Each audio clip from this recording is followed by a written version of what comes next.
Okay. Elsie, in our audio interviews, we've covered your long, productive, and very successful career at the Washington Post, where you worked here in your hometown of Washington for almost 50 years. You started as a library assistant when you were a student at George Washington.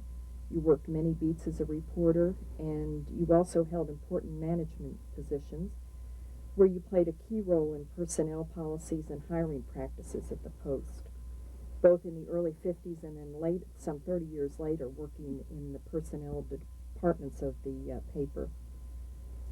Today, though, I thought we'd focus on another of your professional accomplishments, and that is your work with the Women's National Press Club.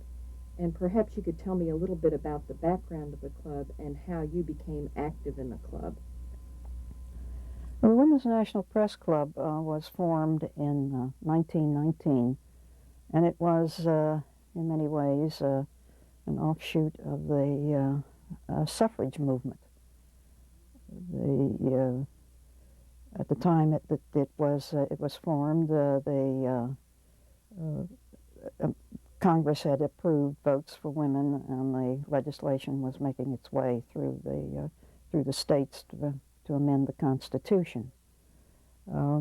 Three of the five founding members of the Women's National Press Club were active in the movement to obtain votes for women, and in fact, one of them went to jail when arrested for picketing the White House. And it was about that time that the five of them got together and sent out a letter to other women who were then working on newspapers, stating that it was necessary, they thought, and would be professionally helpful if they organized a women's national press club. This was just after, of course, World War I, and more women had come to Washington, and there were new agencies opening up, and there were more job opportunities, so there were more women starting to work for newspapers. But they were completely shut out from the major organization of writers and editors, and that was the National Press Club, which was had a men-only policy. And the then one of the women who was active in forming the club said at the time that her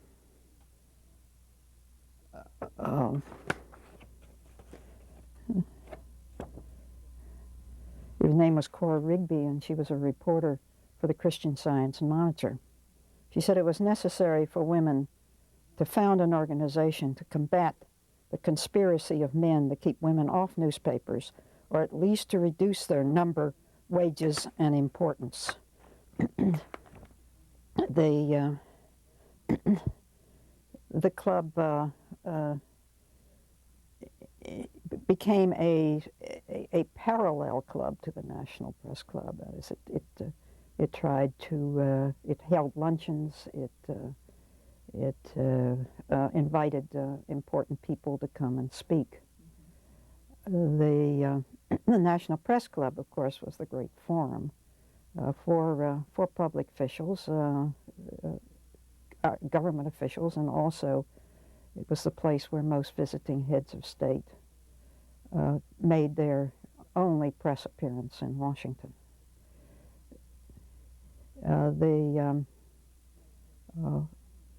As time went on, it became increasingly apparent that women were not going to be able to advance in the newspaper business unless they too were able to have the access to these important events. No paper was going to hire a woman reporter if she could not cover what were the major speeches that were taking place at the National Press Club. And while the women had their own organization, it never was able to achieve the stature of the National Press Club. How did you first become involved in the Women's Club? Well, I had gone to work for the Post in 1941, and after I became a reporter, I was approached by some other women reporters and asked to join the organization, which I did. And then you became an officer in the early 60s? Can you tell me Well, about I was a member of the club, and I believe I became a member in 1946. And then there was a period when I was away from the newsroom, working in setting up a personnel department for the Washington Post. And so I was an inactive member. And when I returned to news writing, I became an active member of the club and served on various committees. And what were these committees trying to do to change the situation? Well, one of the committees that had interested me was the professional committee. In the 1950s, the Women's National Press Club established a professional committee with the object in mind of seeing if what could be done about getting women so that women would have access to the major news stories that were taking place at the National Press Club luncheons. Elizabeth Carpenter was then president of the Women's National Press Club, and she later became the assistant to President Johnson and Mrs. Johnson. And she was able to negotiate with the National Press Club that a few women reporters would be allowed to cover the speeches from the balcony. But the restrictions were such that a woman would have to go to the lobby and be escorted up the back stairs, which were the fire escape stairs, to the balcony. And there she could sit in the balcony and listen to the speakers. She had no access to the floor where the speaker was, to mingle with the other guests. It was a very small area. It was difficult to hear, and as Helen Thomas of United Press International said, it was also like being in Purda. So over the years, the women in the press club petitioned the National Press Club for the right to cover it. We petitioned the State Department to not to encourage the visiting dignitaries, heads of state, heads of government, to go to the National Press Club and make their appearance. To no avail. The press club made various offers to allow women. I'd say the balcony was one of them, but they never would face up to the what seemed to us to be a basic right, and that was the right of a reporter who worked for an accredited newspaper who had accreditation to cover the Congress, the White House, would not be able to cover the speakers at the National Press Club. We felt that the National Press Club had put itself in a very peculiar position, and that is that they claimed to be a private club with all the rights and privileges of a private club, but they also claimed to be one of the great forums for national and international discourse. So it was your efforts and those of the professional. Well, we continued to try to get access, and at that time there were some very famous women reporters working in Washington, Doris Fleeson, Meg Craig, and some others who had bylines at went across the country or on radio and television who were not able to cover the events. We in the latter part of the 1950s and early 1960s, when Helen Thomas and Fran Lewin and Bonnie Angelo were presidents of the club, we started to ratchet up the protests. And I served on the professional committee during those administrations. And it was then that we began a letter writing campaign. Is we would find out ahead of time, and good reporters that we were able to find out who was going to be in Washington when, or when somebody was going to make a speech at the National Press Club, and then we would write to that person and ask them please not to hold a press conference before a segregated audience. And we had some success in this. One head of state who said he would not come to the National Press Club and speak unless women were allowed to cover, and that was Nikita Khrushchev.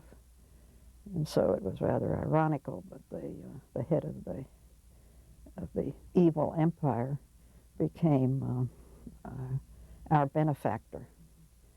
In several cases, we were able to turn it around, and we had a few open press conferences.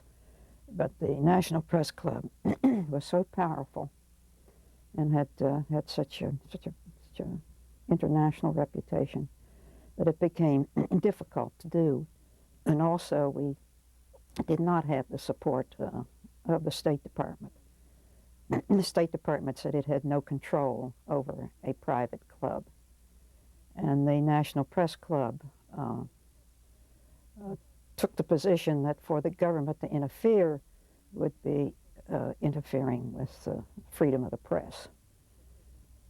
Was there any reaction from your colleagues at the Post to your efforts in this regard? No, I had the support of the Washington Post in this. There was no difficulty.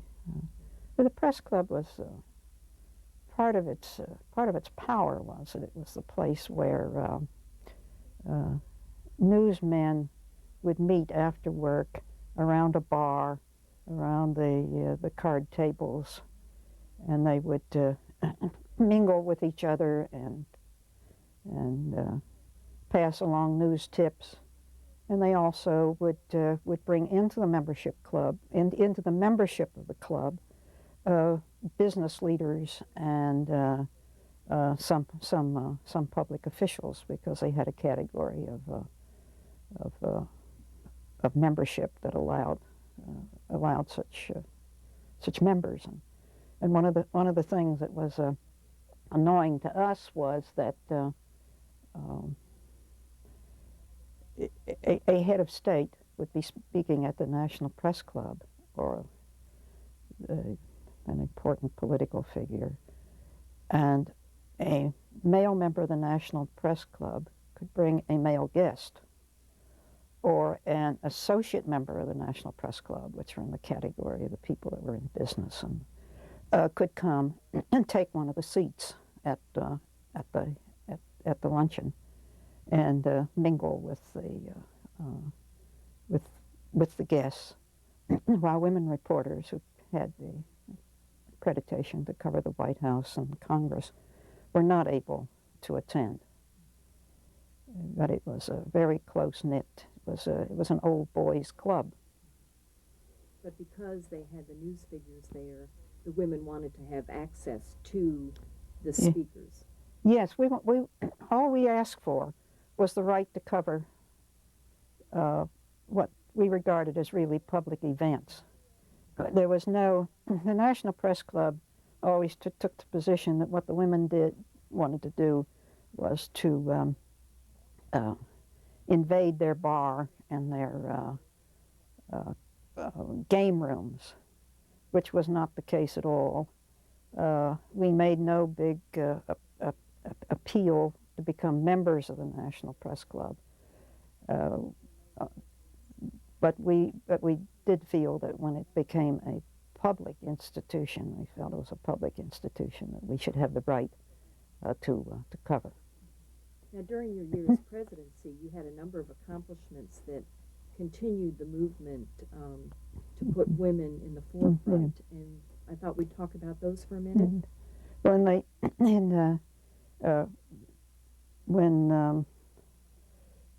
Right before I became president of the National Press Club, Frances Lewin of the Associated Press and I became co-chairman of the professional committee, and we made a major effort to bring to public attention that this situation existed. When I became president of the club, Frances Lewin was head of the professional committee, and the two of us worked closely to see what we had to do to redress what we thought were our grievances. So we were, we had our own moles in places such as the State Department, and so we could find out ahead of time who was going to come to Washington. And it was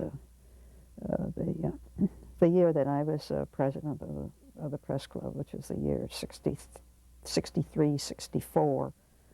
It was a major news year.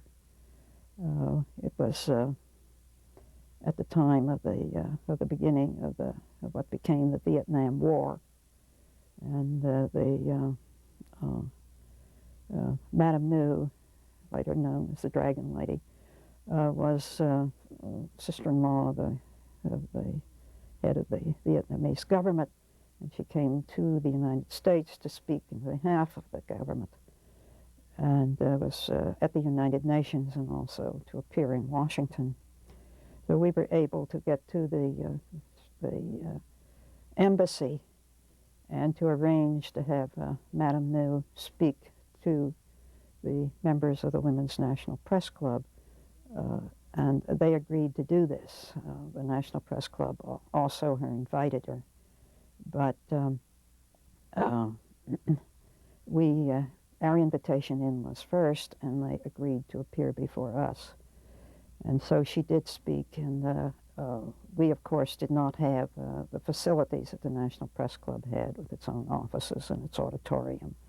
But we rented a hotel room, and as the demand for tickets to attend became greater, we expanded the space until we had the ballroom of the Statler Hilton Hotel, and it was her first really public appearance in the United States. Perhaps we should mention here that men were allowed to attend your luncheons. Yes, we whatever functions we had, and they were luncheon functions. They were open to all accredited press. A male reporter could come and have lunch if he wanted to, or we had facilities just for coverage. And that, there was always the open press conference aspect of what we did. So you didn't have a balcony.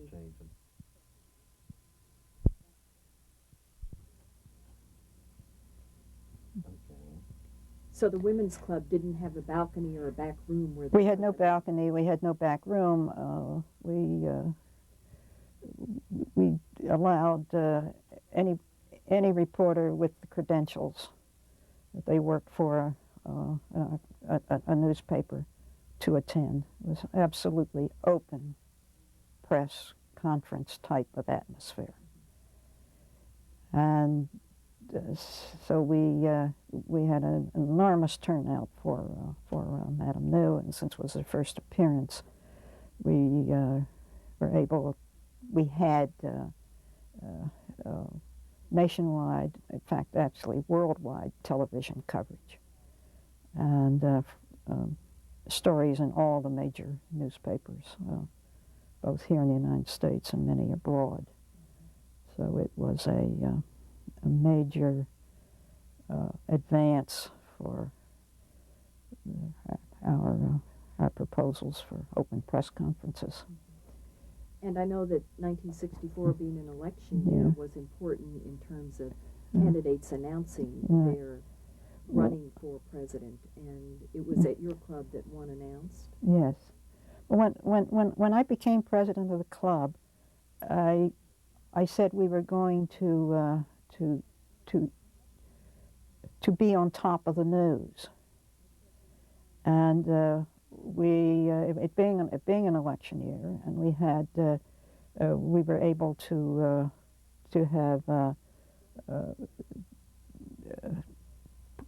luncheons with Barry Goldwater and Nelson Rockefeller and some other candidates who were for the Republican presidential nomination. And then we heard that Senator Margaret Chase Smith of Maine was considering entering the primary. And so I approached her and said, we know that you're considering this, and would you come and speak before a press luncheon that will be arranged by the Women's National Press Club and talk about it. And if you are going to announce, we would hope that you would do it there. If you had decided not to run, would you come and talk about why not? And so she agreed, and so we did have the luncheon. And the senator listed all the reasons why she felt that she would not run. And then at the end, she said, for all these reasons, and this included the fact that she was a woman, that she said, I have decided to enter the primary. And we had had a good turnout at that luncheon because of the possibility that she would make an announcement that she would run. And we also had television coverage. And so that story also was national news, and the story was on the front page of all major newspapers, including the New York Times, which ran her picture at the luncheon on the front page. So the result of this too was that we were letting the news fraternity throughout the country that there were two clubs in Washington, and that the Women's National Press Club was moving up into the area of prime news coverage. Did you ever get feedback or reaction from the men's club when something like this happened? Yes, we did.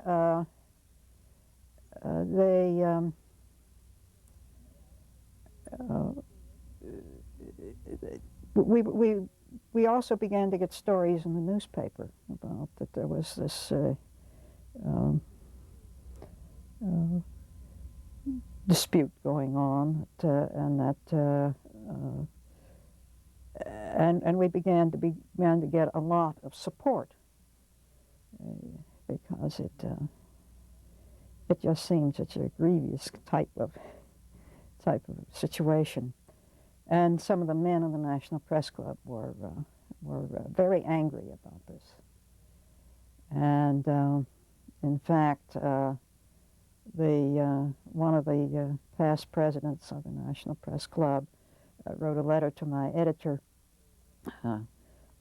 stating that he felt that the coverage of the Washington Post that had given to this dispute was wrong, and that the National Press Club was allowing women to cover their events as long as, of course, that's because they could from the few seats in the balcony, and that this was an interference by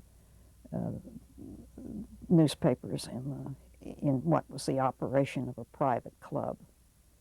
And so yes, there was feedback, and there also was a beginning of a group of within the National Press Club, the male reporters that you worked with every day, who felt that this was a pretty ridiculous situation.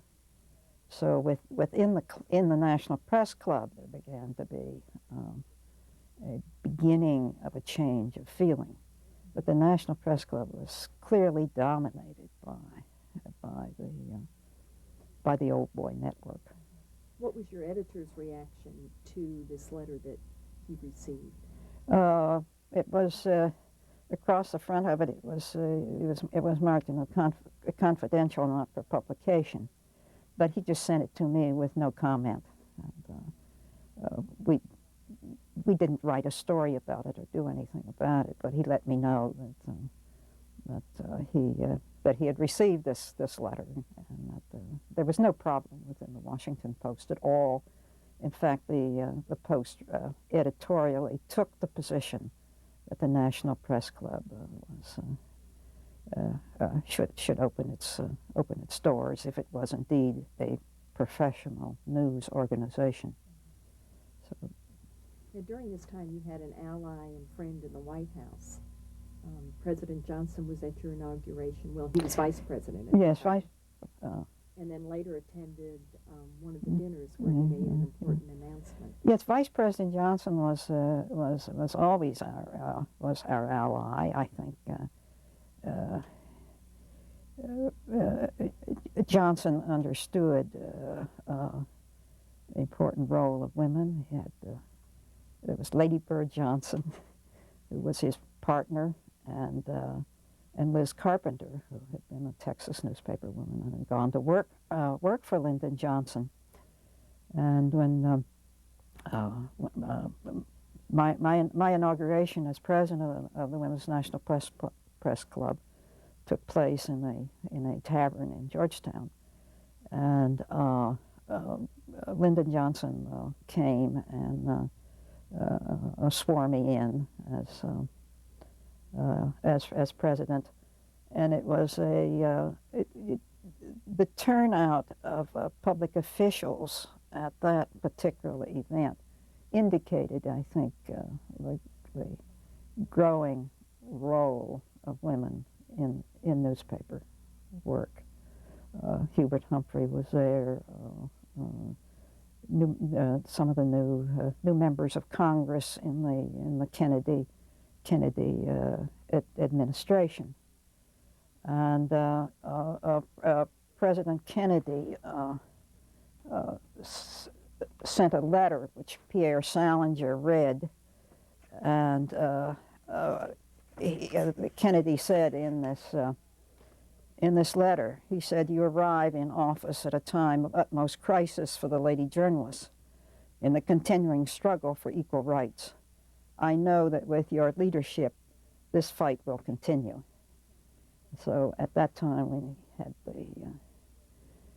at least, if not the backing, the knowledge of the President of the United States that this was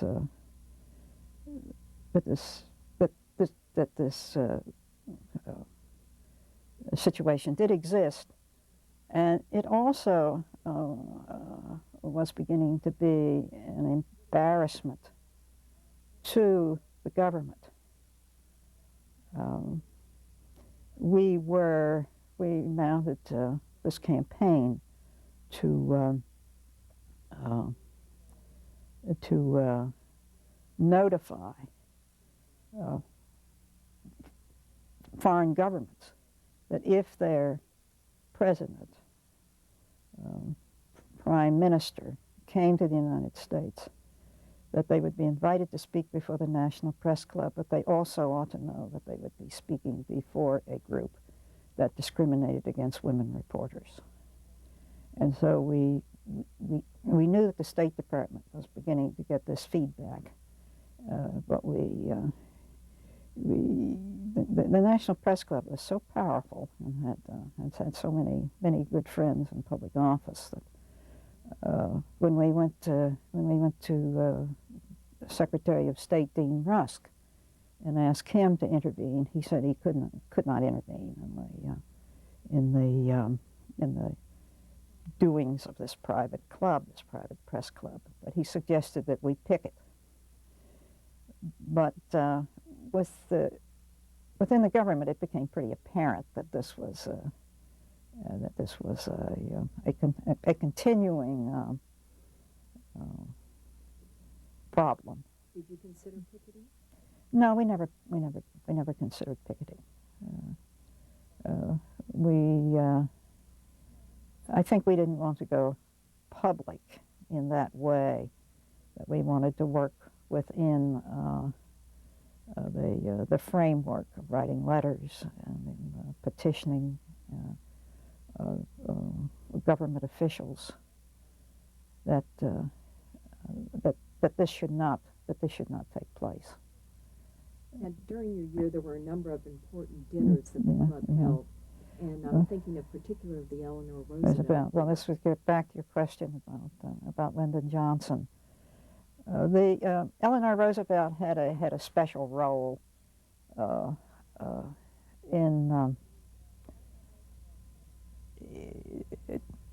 women journalists.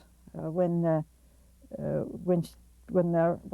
President Roosevelt came into the White House, of course, we had a far different situation, and we had, and there were very few. There were not so many jobs for women reporters, and Eleanor Roosevelt, becoming a public figure in her own right, decided that she would hold press conferences because there was so much interest in what was the wife of the president going to do, and what was her reaction, and she did such things as we know, as visiting coal mines and areas of deep depression, that she was a newsworthy figure. And so she decided that she would hold press conferences, but she decided that since the women were not able to cover many events, that she would fix it so that only women could cover her press conferences. So as a result, news bureaus and newspapers, they had to hire women reporters if they were going to get firsthand accounts of the doings of this very active First Lady. And so Eleanor Roosevelt had a very special place in the minds of women reporters. So after the death of Eleanor Roosevelt, some of the members of the Women's National Press Club said there ought to be a way to honor her for what she did, and this began before I became president of the club. They set up a thing called the Eleanor Roosevelt Commission, and they decided that what they would do was to get a panel of well-known figures to pick some women who had made outstanding contributions to public life, and that an award would be given to that person in honor of Eleanor Roosevelt, and it was to be called the Eleanor Roosevelt Candlestick Award, taking the theme from the statement of Adlai Stevenson that she would rather light a candle than curse the darkness. And so they had commissioned Galt, the best-known jeweler in Washington, to design a golden candlestick. And this commission was set up to pick a candidate. And among the judges was retired President Truman. And so it was determined to have a dinner at which this candlestick would be given in honor of Eleanor Roosevelt. And I was then president of the club, and I asked President Johnson would he come and present the award. And he agreed, and Adlai Stevenson agreed to come. I'm not sure. I believe he was still at the United Nations, and speak. And the members of the Roosevelt family, the three sons and the daughter, agreed to come. And so we had this very formal dinner for this presentation. And Lyndon Johnson, who did not come for the dinner but came immediately after the dinner to speak, and he had then been president maybe 2 months. He sat down beside me and he said, I need your advice. And he said, I am prepared tonight to announce that I am appointing some women to major jobs in the administration. And he said, do you think that this is a proper occasion for me to do this? And so I agreed that it was. And he snapped his fingers, and from behind the curtain, which was back of the head table, came Jack Valenti, who wasn't working for the president. And Jack Valenti had this black loose-leaf notebook. So Johnson put it down in front of him. And I suppose the people that were at the dinner wondered what was going on, but Lyndon Johnson and I were conferring in this very formal occasion, evening clothes and black tie over this notebook. And so when Johnson got up, he gave a very gracious speech about Eleanor Roosevelt, and then he said that he was going to announce the appointment of these women. And the ballroom of the hotel was filled with people who had come for a dinner party, not expecting to have a news story. And there was a great scramble for paper and pencil as Lyndon Johnson announced the women to become heads of some of the federal agencies and also an ambassador. And so what had been a dinner became a news event. And there was a tremendous scramble for the reporters who were there to call their offices. And there was no backup material. There were no biographies of these women. And Pierre Salinger, later, who had been President Kennedy's press secretary and had stayed on as Lyndon Johnson's, told me afterward that he made up his mind that night that he did not think he could work for this president who was going to leave him hanging out on a limb like that. But again, the Women's National Press Club had national coverage. It was a major story. So in addition to the speakers...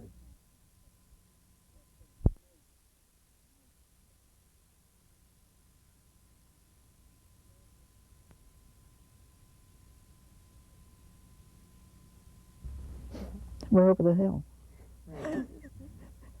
So in addition to the scheduled luncheons, you had some very newsworthy events taking place, such as Margaret Chase Smith's announcement for her candidacy, Lyndon Johnson's announcement of the appointments. And I know that when the Civil Rights March took place here in Washington, you had another newsworthy event. Well, we didn't. There was there was this was a very busy news year because it was not only the events that you've mentioned, and it was the assassination of Kennedy, and during this year also was the Civil Rights March on Washington. The leaders came to petition their government, and as we know, that thousands of people were to enter the city and to march to the Capitol and to the Lincoln Memorial. And there had been a lot of planning that was going on for this event. And the Washington Post had a woman reporter, Susanna McBee, assigned to cover the planning of the March on Washington.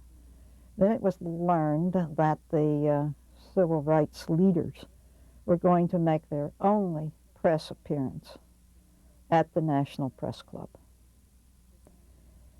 And it was apparent immediately that no women were going to be able to cover that major press event. The Washington Post felt that it had to take Susie McBee off the story. And she'd been up in New York, had conferred with the civil rights leaders about their program, but that if she could not go to the National Press Club, she would not be able to meet with the civil rights leaders. She would not be able to ask questions. There's a question period always took place at a National Press Club event, when the press could after speeches were made, and the press could ask questions, and so she was removed from the story. I had, as a reporter, one of the major stories that I covered was part of the civil rights movement. I was at the time of that the Freedom Riders went south. I was covering Virginia and the South for the Post, and I went down right after the Freedom Riders. And so I had spent time in Montgomery, Alabama, and in Birmingham, Alabama, covering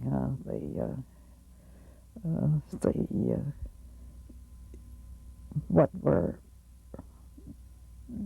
almost riots in those two cities. I had interviewed Dr. Martin Luther King in the kitchen of Ralph Abernathy's kitchen, so I had knowledge of the civil rights movement, and I had dealt with both the black leaders and the white leaders.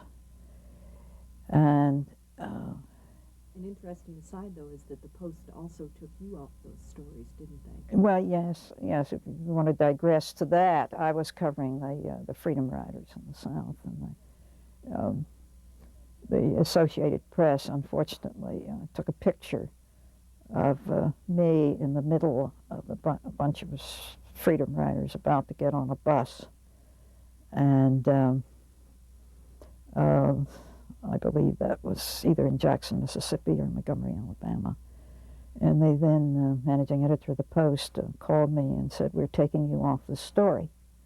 And I said, "Why? What is wrong?" And he said, "Well, we're very happy with your coverage, but we do not feel that that this newspaper can afford to put a woman reporter in such a dangerous situation."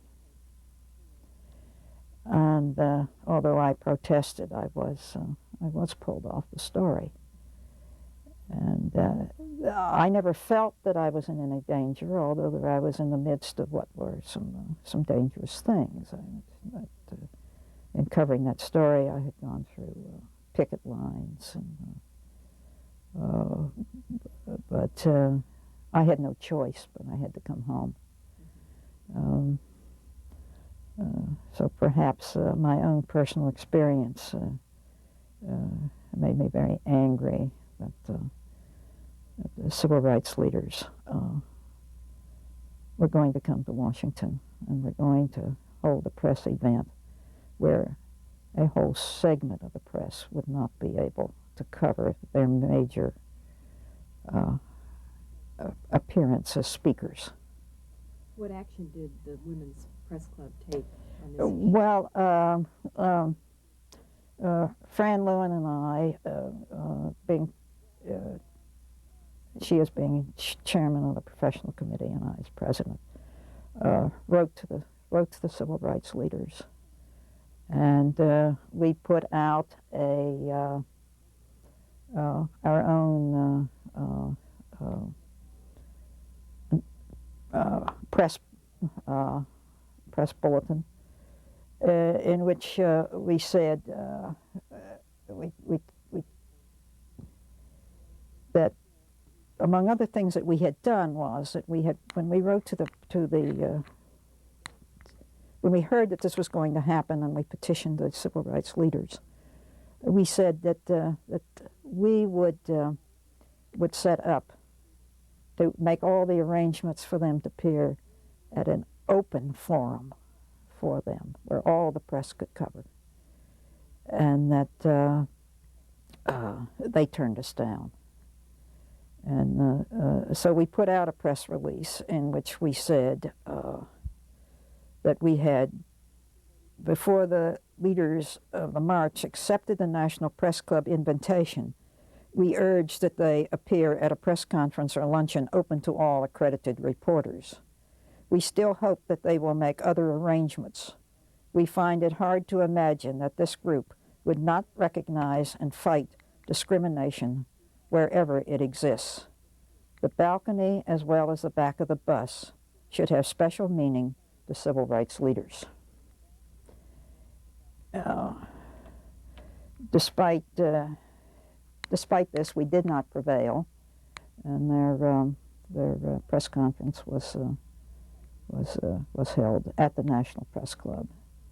And did they give any reasons for not accepting your invitation? well, what they said was Philip Randolph, who was one of the leaders and had been head of the Pullman, the labor union for the Pullman porters, had said, well, they had already accepted this invitation and felt that they must go through with it, but they deplored discrimination of all types. So in this instance, you were unsuccessful. We were unsuccessful, but there were news accounts of this that were from the clippings that we received, that there were stories all over the country that the civil rights leaders had turned down an open press forum to appear at the National Press Club.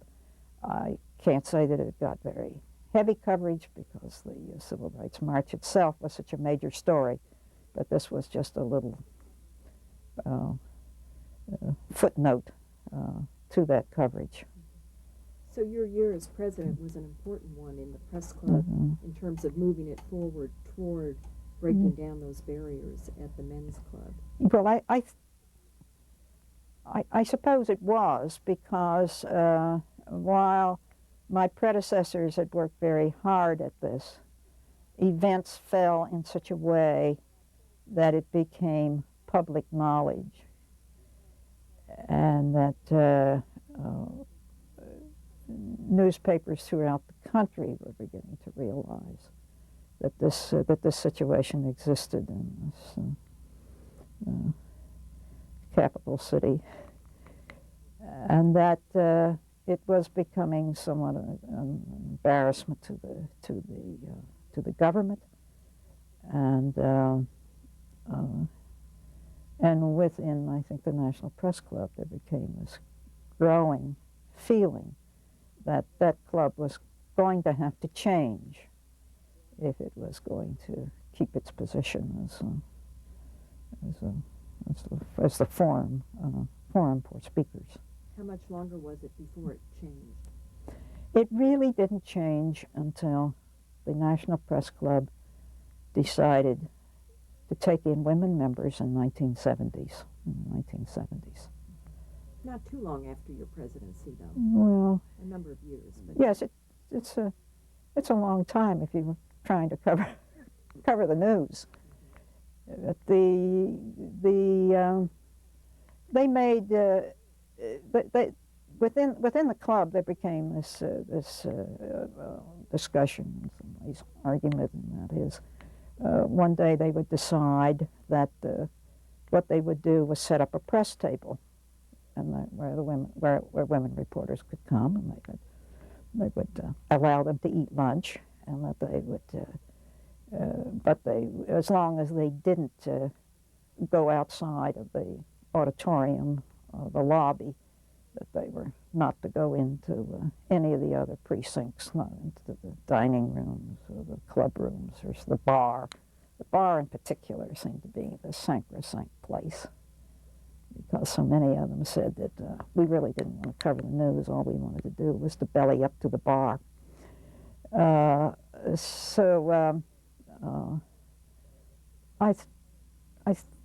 the news events were such that I think it pushed it forward in my year.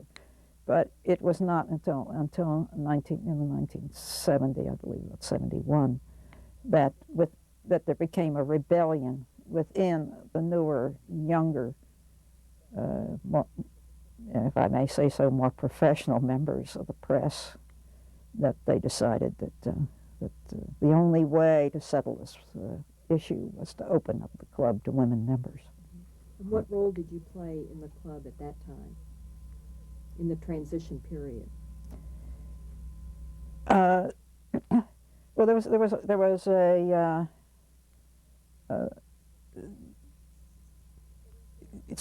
the National Press Club then took in some women members. It took in about, I think, a dozen or so. I did not join the National Press Club at that time. I'd always taken the position that it wasn't membership in the club that I wanted, and that I wanted for women reporters. That was a separate issue. The issue was whether you were going to be able to go out and do your job.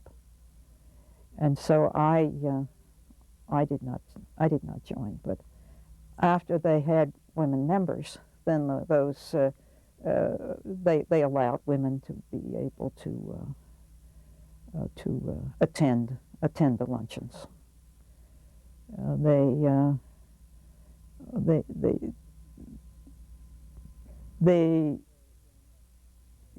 So that issue was pretty well settled, but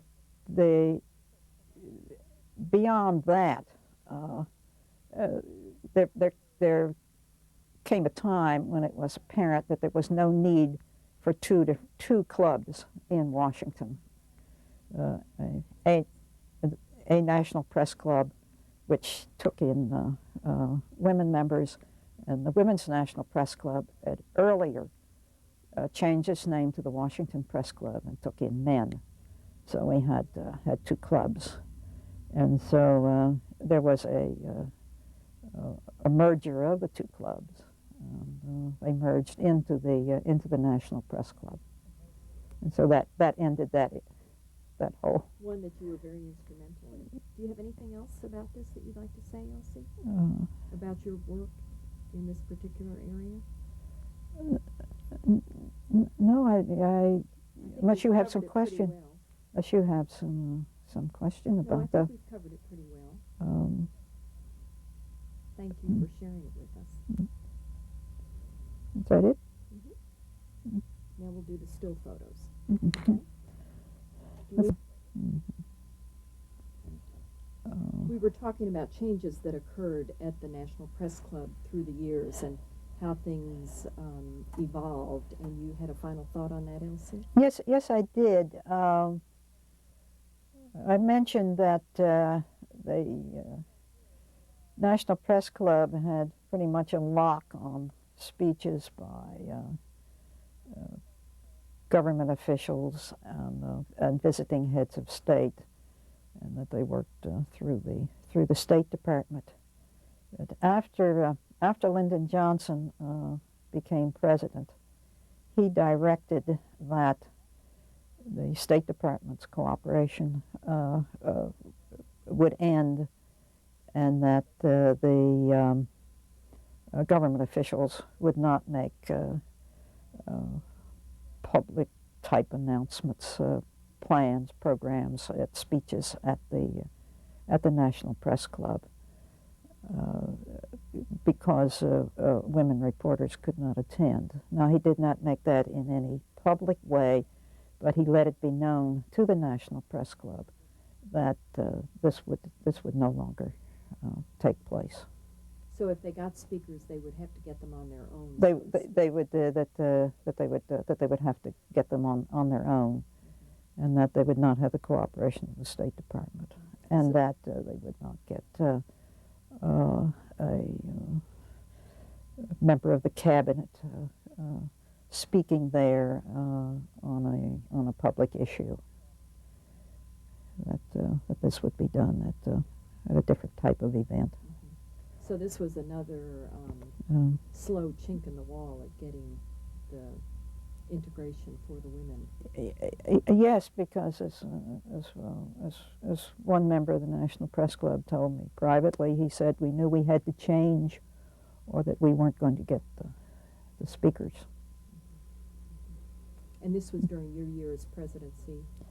This was after Lyndon Johnson became president that he took this position.